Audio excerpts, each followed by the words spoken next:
Kamusta mga Kabogito TV? Welcome back sa ating panibagong road trip adventure. Ngayon ay bibisitahin natin ang isa sa mga pinakakahangahangang bayan sa Cordillera, ang Atok, Benguet. Hindi lang ito sikat dahil sa malamig na klima at magagandang tanawin.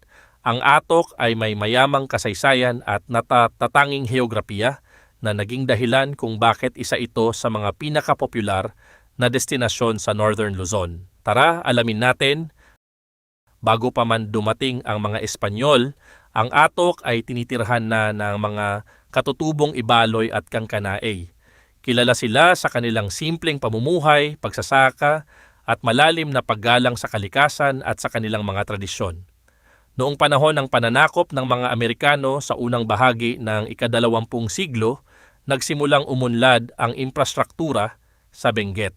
Isa sa pinakamahalagang proyekto noon ang pagtatayo ng Halsema Highway na nagdurugtong sa Benguet at Mountain Province. Dahil sa kalsadang ito, naging mas madali ang pagdadala ng mga gulay at iba pang ani mula Atok patungo sa Baguio at iba pang bahagi ng Luzon. Hanggang ngayon, malaking bahagi pa rin ng ekonomiya ng Atok ang pagsasaka.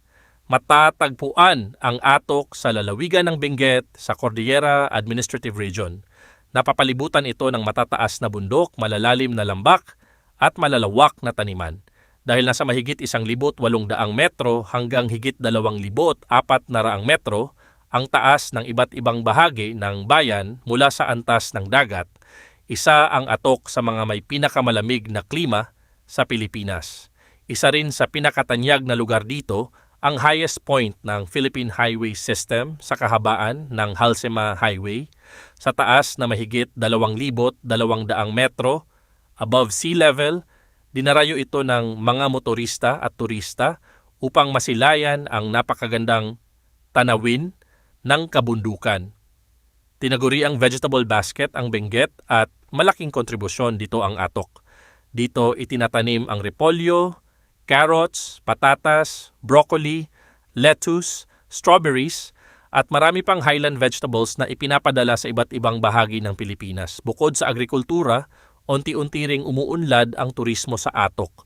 Dinadayo ito dahil sa mga flower farms, sea of clouds, hiking spots, at mga viewing deck na nagbibigay ng kakaibang karanasan sa mga mahilig sa kalikasan at road trips. Sa umaga, madalas bumababa ang ulap sa pagitan ng mga bundok na nagbibigay ng tila dagat ng ulap na napakaganda sa litrato at personal na makita.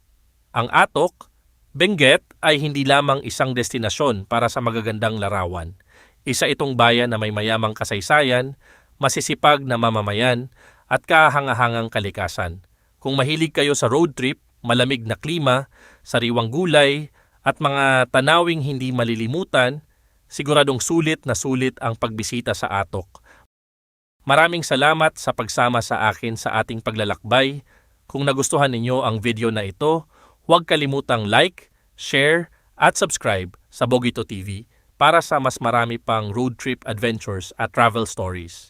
Hanggang sa susunod nating biyahe, ingat mga Kabogito TV.